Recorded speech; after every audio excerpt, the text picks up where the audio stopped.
Halo teman-teman, selamat datang di sesi penjelasan singkat kita. Senang banget rasanya bisa menemani Anda di sini. Anggap saja saya ini seperti kakak atau rekan katekumen Anda yang mengajak ngobrol santai tapi mendalam soal topik yang jujur saja dekat banget sama hati kita semua.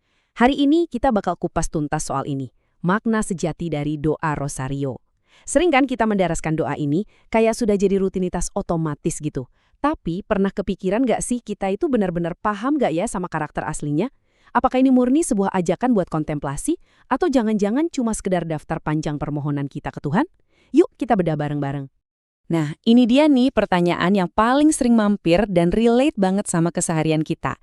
Sebenarnya, boleh nggak sih kita memohon atau bawa intensi pribadi pas lagi doa Rosario? Pasti saya yakin banget banyak dari kita yang langsung ambil Rosario pas lagi butuh jalan keluar, pas mau ujian, atau pas ada keluarga yang lagi sakit. Yah, itu manusiawi banget lah.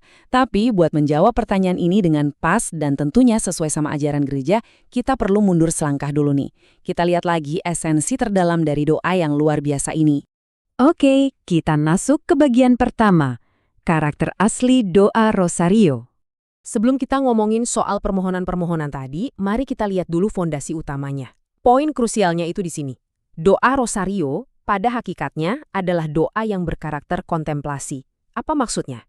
Artinya, doa ini memang sengaja dirancang sebagai sarana buat kita merenungkan secara sangat mendalam peristiwa-peristiwa penting dalam perjalanan hidup Yesus Kristus.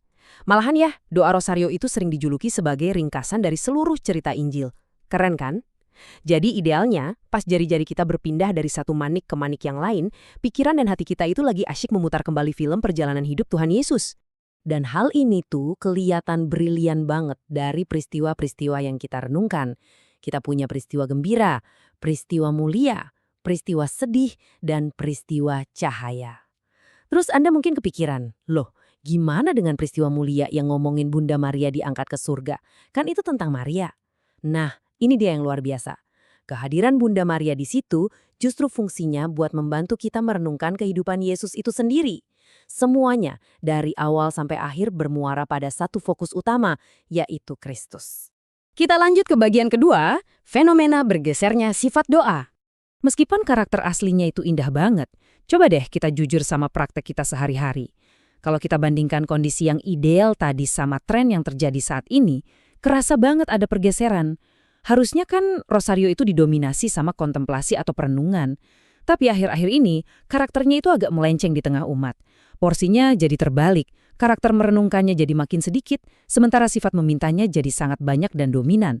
Terkadang, sadar atau enggak, kita malah menjadikan Rosario itu semacam alat atau syarat gitu loh, biar Tuhan mengabulkan daftar permintaan kita. Nah, gara-gara pergeseran ini, muncullah sebuah kebiasaan baru. Sering banget nih umat menyisipkan permohonan yang panjang banget tepat setelah menyebutkan peristiwa atau malah pas di tengah-tengah doa. Bayangkan aja, baru masuk peristiwa pertama, langsung disambung sama intensi doa yang panjangnya sudah kayak kereta. Berdasarkan panduan resmi yang kita pelajari, praktek kayak gini tuh benar-benar tidak disarankan. Tolong banget ini dihindari ya. Kenapa? Karena jujur aja, itu merusak karakter perenungan itu sendiri. Fokus kita yang tadinya sudah asik tertuju ke perjalanan Yesus, tiba-tiba buyar gara-gara mikirin daftar permintaan kita sendiri. Terus pertanyaannya, kalau nggak boleh di tengah, di mana dong kita menaruh permohonan kita? Nah, ini membawa kita ke bagian ketiga. Kapan sebaiknya menyebutkan intensi? Tenang, tenang. Ini bukan berarti Anda jadi nggak boleh punya intensi ya. Tentu saja boleh banget.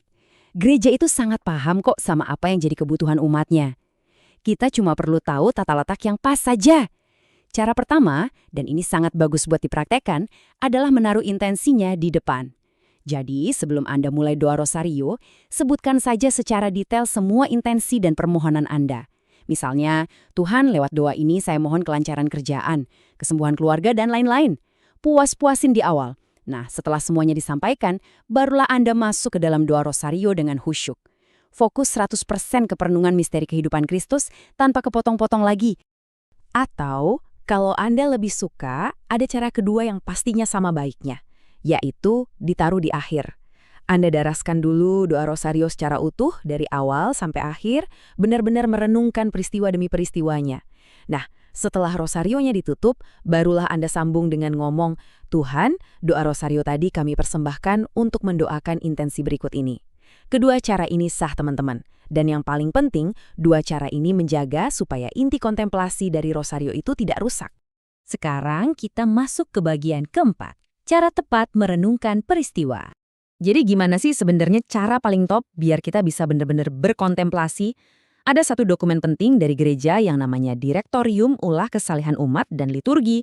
Dokumen ini ngasih saran yang menurut saya brilian banget.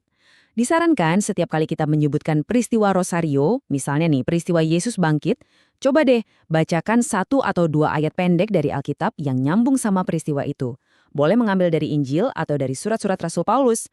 Ayat-ayat ini tuh ibaratnya jadi jangkar yang menarik pikiran kita biar langsung masuk dan tenggelam ke dalam cerita tersebut. Pasti sekarang muncul pertanyaan, wah berat nih, emang membacakan ayat Alkitab gini wajib hukumnya? Jawabannya simpel, enggak. Rosario itu kan devosi ya, dan yang namanya devosi itu sifatnya nggak ada yang mengikat sebagai kewajiban mutlak. Kalau Anda nggak baca ayat Alkitab pun ya nggak apa-apa, sah-sah saja. Tapi praktek ini tuh sangat amat dianjurkan. Kenapa? Semata-mata buat membantu kedalaman perenungan Anda sendiri, biar pikiran nggak gampang kemana-mana pas lagi doa. Yang bikin panduan ini makin praktis adalah kita bisa menyesuaikannya sama situasi. Kalau Anda lagi doa bareng-bareng, misalnya doa lingkungan, nah baca teks Alkitab ini bakal membantu banget buat menjaga fokus orang banyak biar pikirannya selaras. Tapi beda cerita kalau Anda lagi doa pribadi. Anda bahkan nggak perlu repot-repot buka teks Alkitab. Anda bisa sekedar diam sesaat, pejamkan mata, dan coba bayangkan peristiwanya secara visual di dalam kepala. Bayangkan pas Yesus lagi dibaptis, atau saat Bunda Maria diangkat ke surga. Imajinasi visual yang sederhana ini saja sebenarnya sudah jadi bentuk kontemplasi yang super dalam dan indah banget. Sebagai penutup dari penjelasan singkat ini, saya pengen ninggalin satu pertanyaan nih buat kita semua renungkan. Coba ingat-ingat, saat terakhir kali jari Anda menyentuh manik-manik rosario, apakah kita sudah benar-benar merenungkan wajah dan perjalanan Kristus? Atau kita tanpa sadar cuma lagi membacakan daftar permohonan kita? Mulai hari ini, yuk kita kembalikan doa rosario ke tempatnya yang paling mulia. Jadikan momen itu sebagai waktu yang teduh banget buat memandang kehidupan Yesus. Dan tenang saja, permohonan kita tetap didengar Tuhan kok, asal ditaruh dengan rapi di awal atau di akhir doa. Gimana? Menarik kan? Selamat mencoba dan selamat berkontemplasi.